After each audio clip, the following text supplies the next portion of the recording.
शांताकारं भुजंगशयनं पद्मनाभं सुरेशं विश्वाधारं गगनसदृशं मेघवर्णं शुभांगं लक्ष्मीकान्तं कमलनयनं योगिभिध्यानगम्यं वंदे विष्णु भवभयहरं सर्वलोकैकनाथं।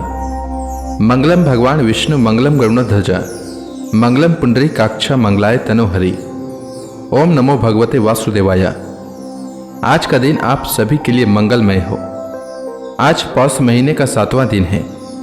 आइए सुनते हैं पौष महीने के 7वां दिन पौष महीने की कथा का 7वां अध्याय। आज की कथा में सूत जी कहते हैं, सुखपूर्वक बैठे हुए बिना पानी परम यशस्वी देवर्षि नारद ने मुस्कुराकर अपने पास ही बैठे ब्रह्मर्षि व्यास जी से कहा। नारद जी ने प्रश्न किया, महाभाग व्यास जी, आपके शरीर एवं मन दोनों ही अपने कर्म एवं चिंतन में संतुष्ट है ना? अवश्य ही आपकी जिज्ञासा तो भली भांति पूर्ण हो गई है, क्योंकि आपने जो यह महाभारत की रचना की है वह बड़ी ही अद्भुत है। वह धर्म आदि सभी पुरुषार्थों से परिपूर्ण है। सनातन ब्रह्म तत्व को भी आपने खूब विचारा है और जान भी लिया है।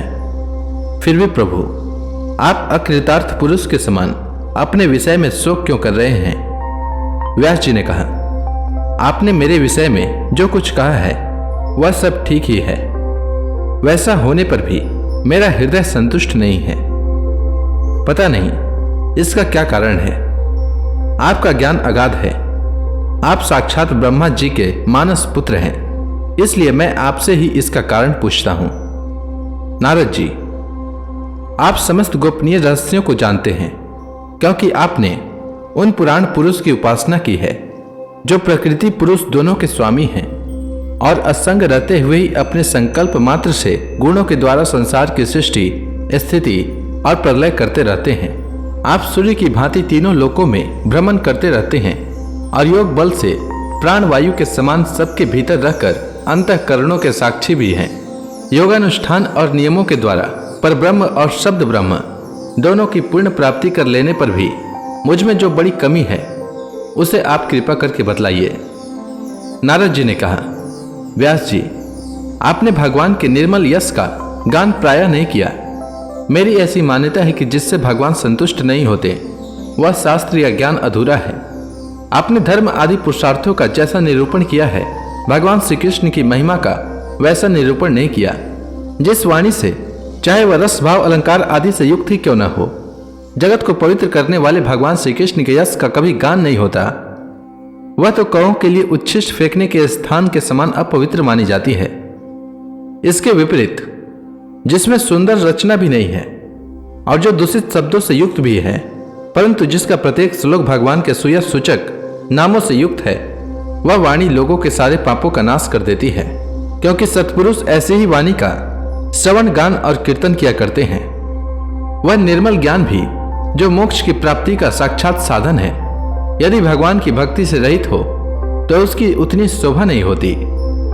फिर जो साधन और सिद्धि दोनों ही दशाओं में सदा ही अमंगल रूप है, वह काम्य कर्म और जो भगवान को अर्पण नहीं किया गया है, ऐसा निष्काम कर्म भी कैसे सुशोभित हो सकता है? महाभाग व्यास जी, आपकी दृष्टि अमोघ है, आपकी कीर्ति पवित्र है, आप सत्यपरायण हैं। इसलिए अब आप संपूर्ण जीवों को बंधन से मुक्त करने के लिए समाधि के द्वारा अचिंत्य शक्ति भगवान की लीलाओं का स्मरण कीजिए। जो मनुष्य भगवान की लीला के अतिरिक्त और कुछ करने की इच्छा करता है, वह उस इच्छा से ही निर्मित अनेक नाम और रूपों के चक्कर में पड़ जाता है। उसकी बुद्धि भेदभाव से भर जाती है। जैसे हवा के झरोकों से डगमगाती हुई डोंगी की कहीं भी ठहरने का ठोर नहीं मिलता, वैसे ही उसकी चंचल बुद्धि कहीं भी स्थिर नहीं हो पाती। संसारी लोग स्वभाव से ही विषयों में फंसे हुए हैं। धर्म के नाम पर आपने उन्हें निंदित सकाम कर्म करने की भी आज्ञा दे दी है। यह बहुत ही उल्टी बात हुई, क्योंकि मूर्ख लोग आपके वचनों से पूर्वोक्त निंदित कर्मों को ही धर्म मानकर यही मुख्य धर्म है ऐसा निश्चय करके उसका निषेध करने वाले वचनों को ठीक नहीं मानते। भगवान अनंत हैं। कोई विचारवान ज्ञानी पुरुष ही संसार की ओर से निवृत्त होकर उनके स्वरूप भूत परमानंद का अनुभव कर सकता है।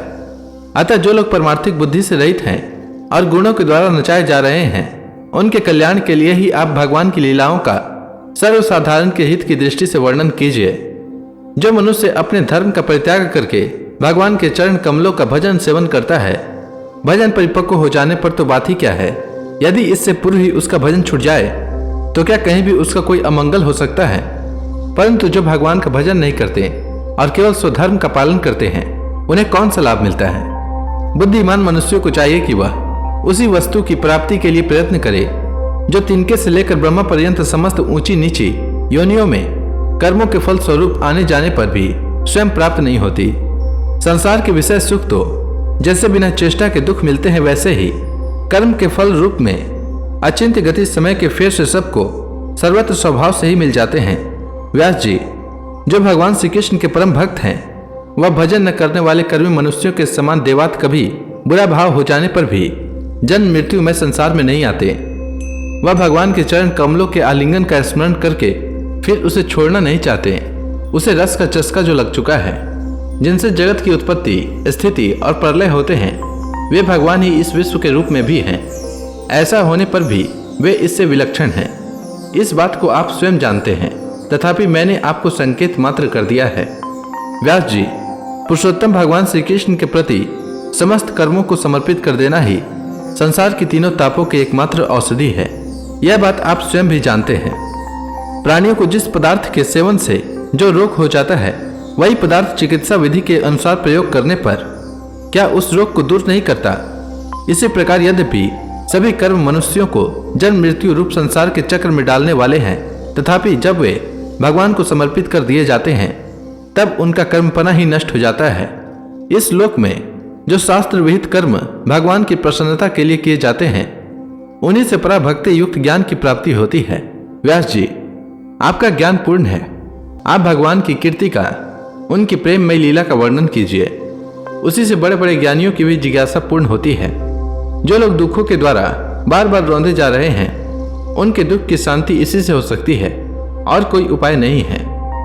तो इसी के साथ यह अध्याय समाप्त हुआ। इसके आगे की कथा मैं कल के अध्याय में सुनाऊंगा। तब तक के लिए भगवान हरि का नाम लेते रहें।